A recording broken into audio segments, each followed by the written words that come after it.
This is Tom Robleski, the political editor of the Staten Island Advance. We're here with former Borough President Guy Molinari, Rudy Giuliani's New York State co-chairman. Thanks for taking the time to be with us today. So, do or die in Florida for your man Giuliani, and how do you see things? Well, the reports we're getting from Florida, I get a daily report, and they've been uniformly positive. What I see is a very good ground operation. Every day, they're out there and they're drawing big crowds. For the people who aren't aware, could you explain a little bit about Giuliani's strategy early in the campaign and sort of how it's come to Florida being so pivotal? The campaign groups, including those in charge of strategy, looked at all the early states.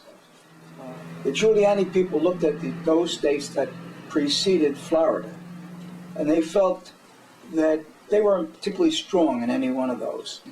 And they said they're going to go in Florida, the first state that they would go out and compete with Florida. At that time, they were up by something like 20-some-odd points in Florida.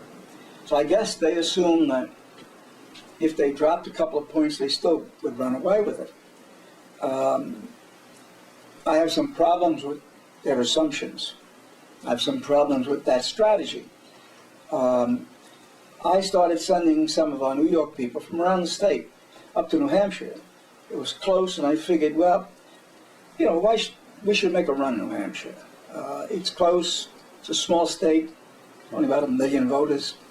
But, you know, we were pulled off that. And they said, no, we want to keep with our strategy. In the meantime, the numbers started to go down, Giuliani. So I had a disagreement about that strategy. He dropped off the planet there for a while. You know, and a lot of people here, you talk to them and they'd say, is he still running? And of course, the emergence of somebody like John McCain, who you know very well, obviously, from working with him in 2000, very similar type of candidate to Giuliani in some of the strengths and the ability to draw independent voters. So maybe that's something, his campaign was so left for dead in the summertime. Perhaps that's something that the strategists didn't notice. That's a good point. That's a good point, Tom. I think that that's what happened. They didn't see McCain, or for that matter, any one of the other candidates, emerging to become a strong front runner. And I don't know how you come up with that kind of strategy. How do you know that somebody's not going to emerge as the heads-on favorite? McCain wins in Florida. It's going to be mighty difficult to stop him. Mighty, mighty difficult. But we'll see. You know, they have a lot of people down there. There's been a lot of people in Florida for months now.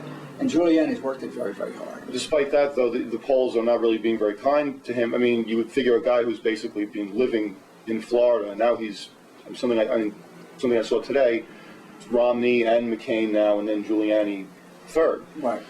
It's got to be disheartening in a way, and perhaps leaves more second-guessing about the strategy. Well, yeah, and indeed, that seems to be an issue that the media is talking a lot about now.